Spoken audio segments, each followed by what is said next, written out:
Siapa kemarin yang komentar kita susah lolos 16 besar, kerjanya koar-koar, nyuruh pelatihnya out, towel, lo banyak bacot.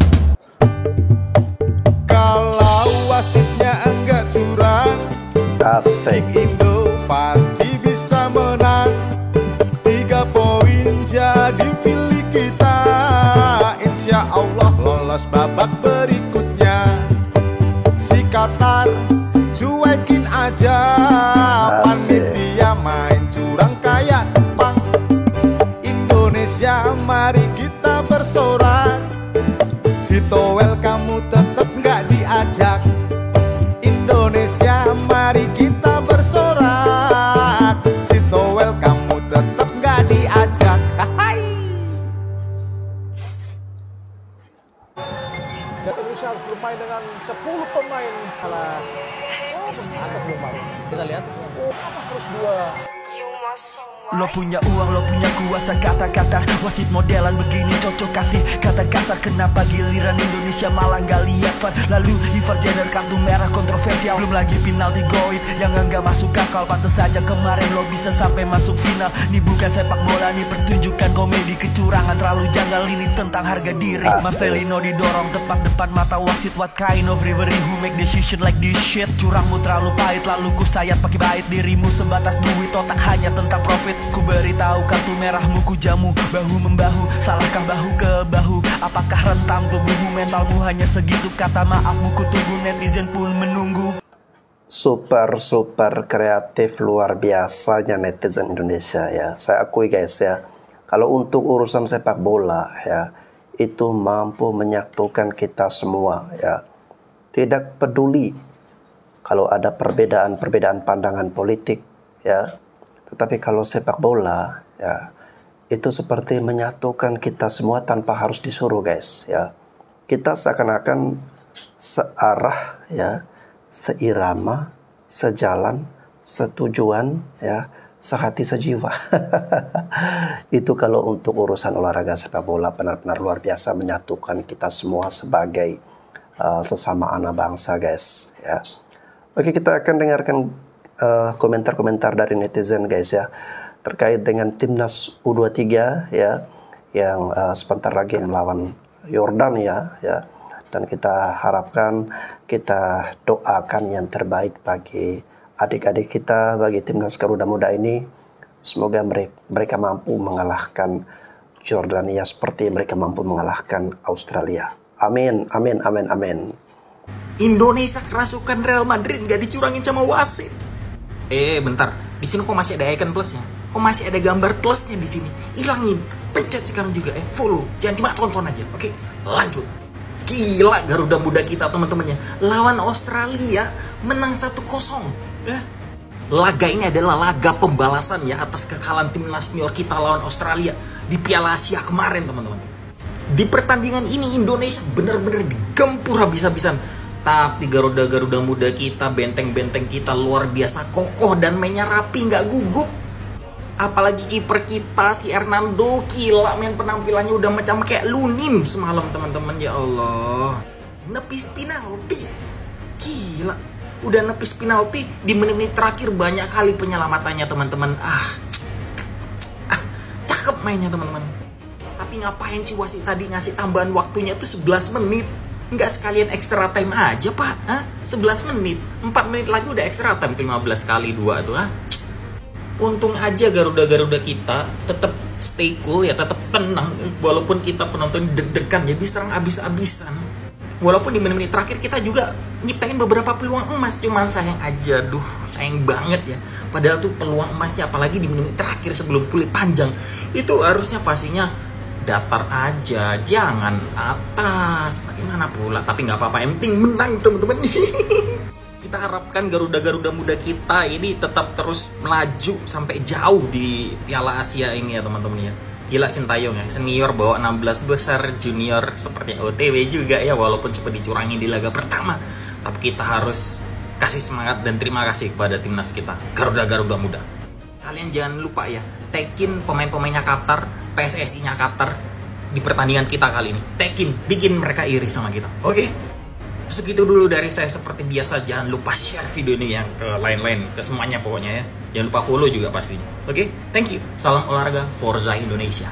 Kalian sadar nggak, jalan mulus timnas Indonesia untuk melaju ke babak ketiga kualifikasi Piala Dunia akan berdampak besar bagi pondasi sepak bola kita. Pemain keturunan yang bermain di Eropa yang bahkan grade A sekalipun kemungkinan besar akan tertarik untuk berseragam timnas Indonesia. Impian setiap pemain bola tentu saja adalah bermain di pentas tertinggi, yaitu Piala Dunia, yang mana Piala Dunia 2026 akan lebih banyak negara yang berpartisipasi dari sebelumnya, dan Asia akan mendapat jatah 9 tim.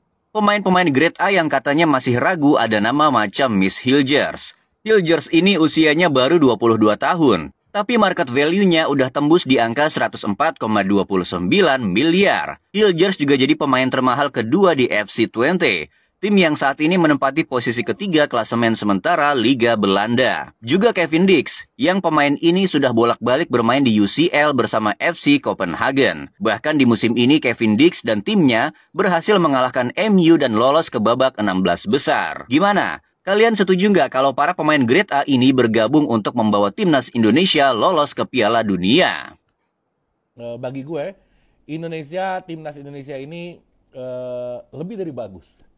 Lebih dari bagus itu bukan mengada-ada. Karena apa? Karena kita mesti balik lagi, kita mesti ngaca sama diri kita.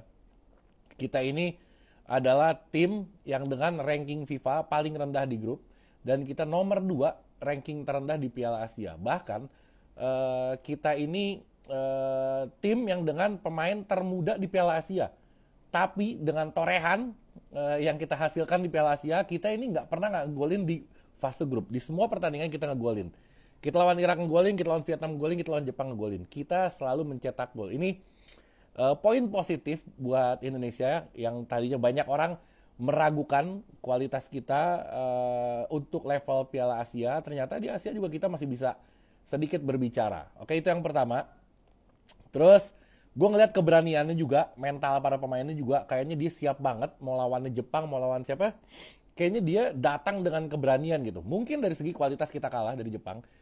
Tapi keberanian itu kita nggak kalah. Pede aja. Biasanya kita ini agak unik ya. Biasanya kita deg-degan itu kalau mau ketemu Thailand atau ketemu Vietnam. Biasanya deg-degan nih kita nih. Tapi kali ini nggak. Kali ini kita ketemunya Jepang deg-degan. Ketemunya Irak. Jadi level kita sebenarnya udah naik. Dari segi penontonnya levelnya naik. Dari segi mental pemainnya naik. Dari segi ekspektasi kita juga sebenarnya naik. Ini progres yang sangat bagus untuk timnas Indonesia. Gua bingung dah, mau nunggu apa lagi sih? Coach Sintayong sekarang ditawarin coba buat ngelatih tim dari luar ASEAN. Kalau sampai kayak gini nanti keburuan Coach Sintayong berubah pikiran, nggak memperpanjang di timnas gimana? Udah saatnya nih PSSI langsung aja deh Coach Sintayong diperpanjang gitu loh, nggak usah nunggu nanti hasil dari U23 kayak gimana. Ini udah nggak ada perlu direvisi lagi. Coach Sintayong udah layak banget untuk diperpanjang. Bulan Maret kita bakalan kualifikasi Piala Dunia, bro. Ganti pelatih lagi nanti seandainya, ya mau kayak gimana jadinya? Ini udah di jalan yang bener nih, Coach Sintayong, ya. Jangan sampai Coach Sintayong nanti ngelatih negara lain, nyesel pasti yang ada. Kalau sampai itu terjadi, sumpah deh kayaknya gue bakalan off dulu nonton timnas. Dan timnas bakalan rugi banget kalau pengamat sepak bola paling modern seperti gue nggak nonton timnas untuk beberapa waktu. Gimana nih menurut kalian? Tulis di kolom komentar. Dadah. Oke guys, memang kita semua berharap agar kontrak Sintayong ini diperpanjang ya. Dan Pak Erick Thohir ya, dia ini serba dilema guys ya. Kita sih sebagai netizen boleh berkomentar seperti ini ya, tetapi sebagai ketua PSSI ya, dan mungkin jajarannya guys ya, ketika mereka hendak memperpanjang kontrak Sintayong ya, mereka sudah katakan bahwa tidak boleh menggunakan perasaan ya. Kalau soal rasa suka rasa sayang ya, Pak Erick Thohir sangat suka sangat sayang kepada Coach Sintayong ya. Tetapi dia harus tetap profesional ya, mengabaikan perasaan-perasaannya ya, dan menggunakan standar-standar profesional. Contoh misalnya harus ada target timnas U23 harus bisa masuk ke 8 besar ya, atau ke babak perempatan final. Lalu kemudian timnas senior kita bisa lolos ke 16 besar. Jadi memang ada kesepakatan-kesepakatan yang seperti itu. Nanti baru dibuat perpanjangan kontrak dari Coach Sintayong ya. Karena kalau berbicara dari segi perasaan, saya juga teman-teman kita semua pasti merasakan keinginan yang sama, hal yang sama bahwa wah ini pelatih yang bagus ya. Mau cari di mana pelatih yang seperti ini yang berani memotong satu generasi ya, dia lebih mengutamakan generasi muda, lalu kemudian ini untuk jangka panjang. Dan sekarang kita lihat ya sepak bola kita mulai pelan-pelan sudah mulai tumbuh akarnya ya, dan merangkak naik menjadi tim yang diperhitungkan atau ditakuti di Asia Tenggara juga guys. Dan itu semua ya salah satu hal yang membuat kita bisa melangkah sejauh ini adalah jasa atau di tangan kepelatihan Coach Sintayong. Saya tidak suka bicara bonus di muka, tapi saya lebih senang hasil ada bonus yang tidak diduga. Seperti apresiasi Bapak Presiden ketika kita juara SEA Games. Saya rasa silakan ditanya ke para pemain. Sama, ya saya yakinkan kemarin saya sudah bicarakan kalau seri ada bonus, kalau menang ada bonus. Tapi bukan itu poinnya. Ya, jangan stigma uang menjadi utama. Sama, saya hadir ke PSSI ini bukan mencari uang. Ya, tetapi bagaimana sepak bola Indonesia ini baik. Ya, kalau tidak punya komitmen itu sebagai ketua PSSI, ya nggak usah di sini. Sama saya bilang ke pengurus nggak usah di sini. Kalau pengurus dan saya cari uang, ya salah tempatnya. Sepak bola ini kita justru membuang uang dan menjaga investasi ini lebih dipercaya. Sama, saya rasa para pemain sudah ngerti siapa saya tidak pelit, saya tidak hitung-hitungan, apalagi kalau hasilnya ada. Dan tentu pemerintah mendukung penuh dengan prestasi sebaik-baiknya. Jadi insya Allah kalau baik, ya bonusnya baik-baik banget. Waras pada sepak bola. Sintayong ada kerjanya, yes. Tapi nggak perlu menyatakan bahwa peningkatan stamina kebugaran fisik itu adalah berkat pelatih klub atau Sintayong. Lalu semua semarak paduan suara kor pelatih Sintayong. No. Mereka sedang dalam periode kompetisi. Mereka sudah dalam posisi siap kebugarannya. Dan itu dilakukan di klub. Bukan di Sintayong yang TC-nya baru tanggal 17 Maret. Cuma 4 hari sebelum pertandingan tanggal 21. Ini yang saya mau luruskan. Tentang stamina, tentang kebugaran. Sekali lagi, semoga ini bisa memberikan sebuah pencerahan. Supaya apa? Supaya kita tetap waras. Waras pada sepak bola. Jangan saking sentimennya pada Liga 1, saking meremehkannya pada Liga 1, sampai mengatakan bahwa kalau memang fisiknya hebat, memang kebugarannya hebat, pasti klub-klub Liga 1 sudah punya prestasi besar di Asia gitu loh. Atau melangkah jauh di Asia gitu. Dari 18 klub Liga 1, catat, hanya 2 pelatih domestiknya. Rahmat Darmawan dan Jajang Nurjaman sekarang, sebelumnya Haji Santoso. Artinya 16 pelatih lainnya adalah pelatih asing gitu loh. Di starting 11, waktu Indonesia menang 3-0 lawan Vietnam di Hanoi, hanya 4 pemain Liga 1 yang ada dalam starter. 1 Hernando Ari penjaga gawang, 2 Rizky Ridho center back, 3 Witan Sulaiman, dan 4 Hoki Caraka. Hoki Caraka dan Witan nggak main full. Nggak main full gitu loh. Jadi ukurannya harus jelas.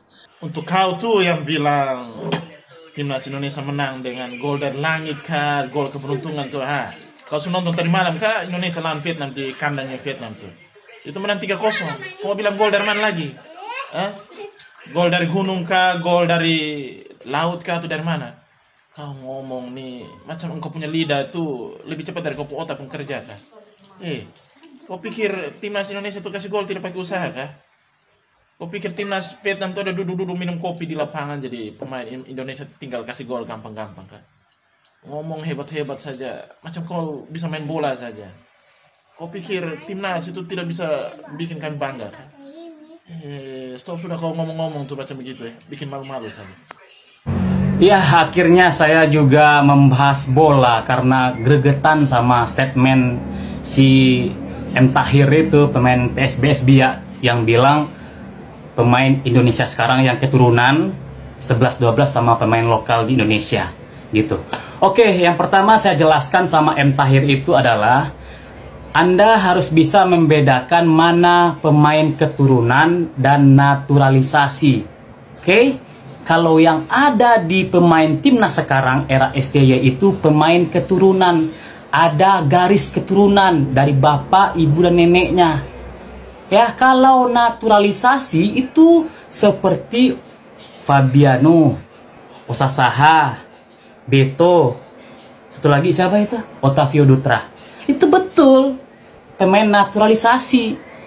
Dan kalau Anda bilang kualitasnya 11-12 sama pemain lokal, pemain naturalisasi itu betul yang terjadi sama tadi yang saya sebutkan. Faktanya mereka nggak mampu mengangkat prestasi timnas. Ya wajar-wajar saja lah. Saya jujur juga nggak suka dengan STY itu. Tapi saya sekedar nggak suka. Kebanyakan kayak si Akmal, Bung Towel itu bukan nggak suka, bukan mengkritisi, tapi ada faktor kebencian. Kalau nggak suka itu ya bisa berubah dan bisa mengakui secara sportif kalau apa yang terjadi sama timnas sekarang itu benar-benar bagus. Faktanya dengan kehadiran pemain keturunan, lihat di game melawan Vietnam di Hanoi kemarin itu. Pemain lokal kita itu percaya diri, pede dia. Itu berbeda dengan pertandingan-pertandingan dulu-dulunya. Udah kena mental duluan. Itulah peran penting dari pemain keturunan di timnas kita, membuat pemain lokal itu percaya diri. Ya, jadi apa yang Anda sampaikan memang betul, M. Tahir. Kualitas pemain naturalisasi 11-12 dengan pemain lokal benar. Ya, naturalisasi bukan pemain keturunan. Kalau pemain keturunan kita mainnya di Eropa, coy. Ya, itu keturunan. Kalau naturalisasi, ya yang main di Liga 1 ini faktanya nggak bisa mengangkat performa timnas. Jadi saya sebenarnya nggak terlalu gimana ya membahas bola ini, tapi karena Anda bilang seperti itu saya mau meluruskan. Sangat disayangkan ya kita nggak mengetahui beda pemain keturunan dan naturalisasi. Sekali lagi saya sampaikan, yang ada di timnas sekarang pemain keturunan, bukan naturalisasi. Paham? Ada yang bilang STY itu pragmatis, belum berprestasi, memotong generasi, favorisme, belum ada trofi. Jadi pengamat itu nggak usah terlalu hebat, karena hebat itu milik netizen. Kalau netizen bergerak, STY itu bisa dipecat. Saya sarankan pengamat itu menyeimbangi kritisi dan apresiasi. Karena di situasi timnas yang sedang bagus-bagusnya, tentu itu harapan kita semua. Jangan ketidaksukaan mencapai level kebencian. Karena kalau kita udah benci, kita menafsirkan ada pesan yang belum tersampaikan, ada titipan yang belum ditempatkan. Bukan kita negatif thinking ya kan, faktanya seperti itu. Kenapa mengkritisi habis-habisan? Tidak ada celah untuk sebuah pujian. Indonesia berhasil bikin Australia jadi kangguru. Indonesia berhasil menang 1-0, jaga chance lolos 32 besar. Salut buat Hernando, save-nya hebat banget. Bener. Bro. Ini misalkan pemilu kemarin ada Hernando nih yang menang. Bener tuh. King, Indonesia kalahnya cuma lawan kotor. Kotornya pakai ki ya. Kotor pakai ki. Kuat. Cepet panggil Argentina, panggil King Messi sekalian. Indonesia butuh lawan sepadan. Indonesia ini levelnya bukan Asia lagi bro, level dunia. Cepet panggil semuanya, Indonesia udah ke dunia bro, ayo. Al-Nassr. Ya inilah Indonesia baru yang dimana kita punya tim sepak bola yang punya standar tinggi. Ya Australia kita kalahkan 1-0. Nah, tapi berpuas diri tidak, kita masih ada Jordan. Targetnya apa ya? Menang lagi maunya. Baru kita bicara masuk 8 besar, masuk 4 besar, masuk Olimpiade. Jadi satu persatu lah ya. Tapi saya melihat tadi persiapan jangka panjang dengan hasil hari ini sebuah ya program yang berkelanjutan yang tidak bisa dipisahkan. Kita menang 1-0 lawan Australia ya, walaupun kemarin kita diundang di acara Opera Van Qatar ya kan, menghibur warga Qatar untuk bermain di sana, kalah 2-0 main lawan panitia ya, nggak apa-apa lah, kita kemarin anggap aja sedekah. Sekarang ya Coach STY masak beneran, memanggang Australia 1-0 ya kan, kita menang ya, walaupun babak kedua kita latihan bertahan, tapi seenggaknya babak pertama kita latihan menyerang ya, mantap. Ini salah satu pahlawan kemenangan kita malam hari ini. Bentar. Ini maksudnya, ini salah satu pahlawan kemenangan kita malam hari ini, Andrea Hernando Sutaryadi. Ya, emang kita harus mengakui kita kalah jauh possession ball-nya, kita diserang habis-habisan, 21 shot, 4 shot on target, tapi my man Hernando berhasil 1 save penalti dan banyak banget save di pertandingan ini. Mantap Hernando. Abis ini ditelepon Manchester City sama Arsenal deh. Dan ini pencetak gol kita malam hari ini ya kan, caleg DPRD yang suaranya paling banyak, Abang Komeng. Abang Komang ini emang mainnya mantep banget. Dia back tapi dia sering maju. Tadi beberapa shoot juga dia lakukan, dan akhirnya dia dapat momen crossing Witan, bola muntah dari Ferrari, di shoot sama Nathan, dibelokin sama Bang Komang. Mantap Bang Komang. Dan RT ini emang pinter ya kan, dia nggak mau nih setengah-setengah, kita mau bertahan full atau mau menyerang full, nggak, dia mau bertahan sama menyerang, makanya dia masukin Lionel Hapner ini buat fokus bertahan sama menyerang. Mantep, preman masuk di menit 70-an ya, mainnya belum begitu fit sih karena ya baru terbang, tapi nice Bang Hapner. Ya, dengan kemenangan ini Indonesia melesat ke peringkat pertama di atasnya Jordan dan juga Australia. Nggak, yang atas ini, yang ini dia nggak ikut main, dia langsung ke final, jadi nggak dihitung nih di grup. Jadi peringkat 1, 2, 3 nya Indonesia, Jordan, Australia gitu.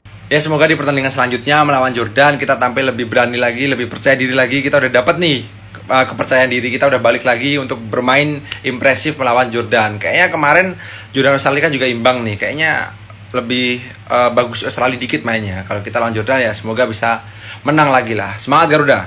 Ayo PSSI kapan nih perpanjang kontrak STY?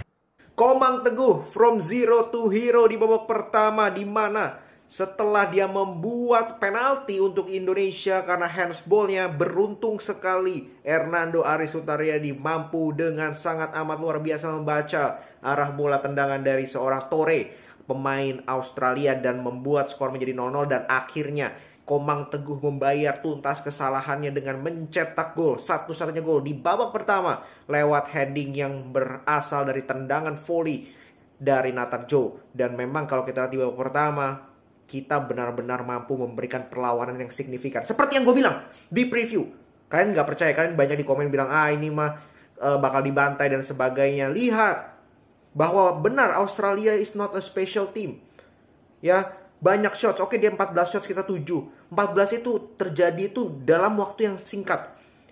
Ingat pada saat setelah penalti terus ada situasi corner, itu kan banyak shots. Nah di situ dia banyak shotsnya, tapi momentumnya itu nggak banyak mereka melakukan tekanan. Sekali peluang besar yang si Torre juga yang dia shooting masih di blok Rido, sisanya nggak ada. Sisanya nggak ada. Ya hanya murni 2 momen itu, momen penalti dan setelahnya, dan momen si Torre. Sisanya nggak ada. Indonesia justru mampu melakukan defense dengan baik. Berapa kali kita dapat counter, tapi memang kualitas passing and passingnya itu yang masih menjadi problem.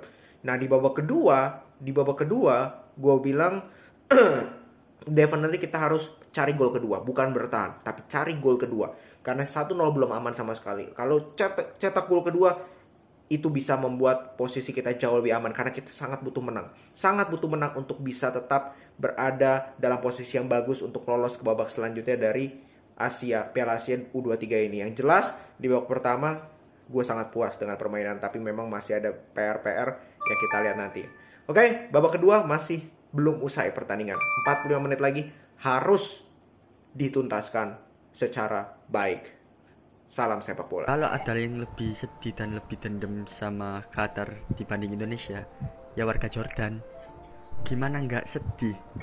Udah di AFC senior dizolimin, di AFC U23 dizolimin, dah sedih lah pokoknya kalau jadi Jordania. Ini nih gol yang kontroversi banget. Golnya tuh dicetak di menit 110-an lebih lah ya.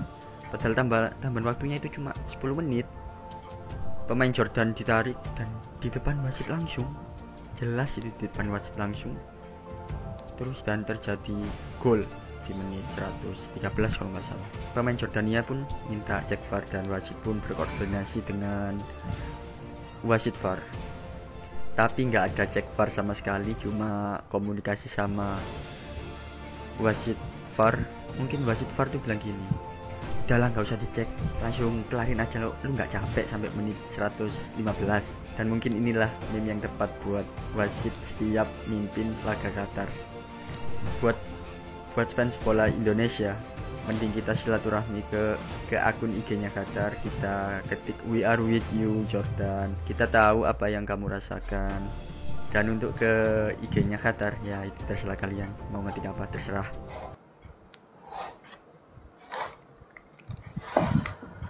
Oke guys ya, kalau Indonesia kemarin wasitnya bisa adil ya, tidak asal atau ngawur memberikan hukuman ya, Indonesia kemungkinan masih bisa mengimbangi permainan dari Qatar, bahkan secara keseluruhan. Walaupun Indonesia bermain dengan 10 pemain bahkan 9 pemain ya, karena pemain kita Ivar Jenner dan juga Ramadan Sananta diberikan kartu merah guys ya, tapi kita masih mampu menekan mereka ya, walaupun pasukan kita sedikit ya.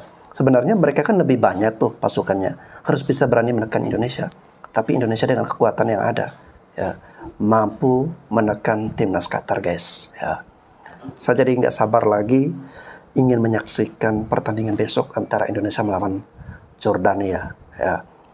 Ya cukup dengan hasil imbang saja guys ya, itu sudah cukup mengantarkan timnas Indonesia ke babak selanjutnya ya. Intinya timnas kita, mereka harus siap mental ya, memberikan segalanya ya, ini untuk mengharumkan nama baik Indonesia ya. Dan semoga dengan sepak bola ini ya terus berkembang dan menyatukan kita semua guys ya, dari Sabang sampai Merauke ya. Semangat terus ya, kita doakan yang terbaik untuk adik-adik kita yang akan berjuang besok ya. Semoga Tuhan, leluhur Indonesia ya bangkit turun gunung, mari kompak bersama dengan adik-adik kita ya. Semoga mereka bisa memberi perlawanan yang terbaik dan mencetak gol yang banyak ya ke gawang Jordania. Itu yang kita harapkan guys ya. Oke, terima kasih sudah menyaksikan video ini. Sampai jumpa lagi.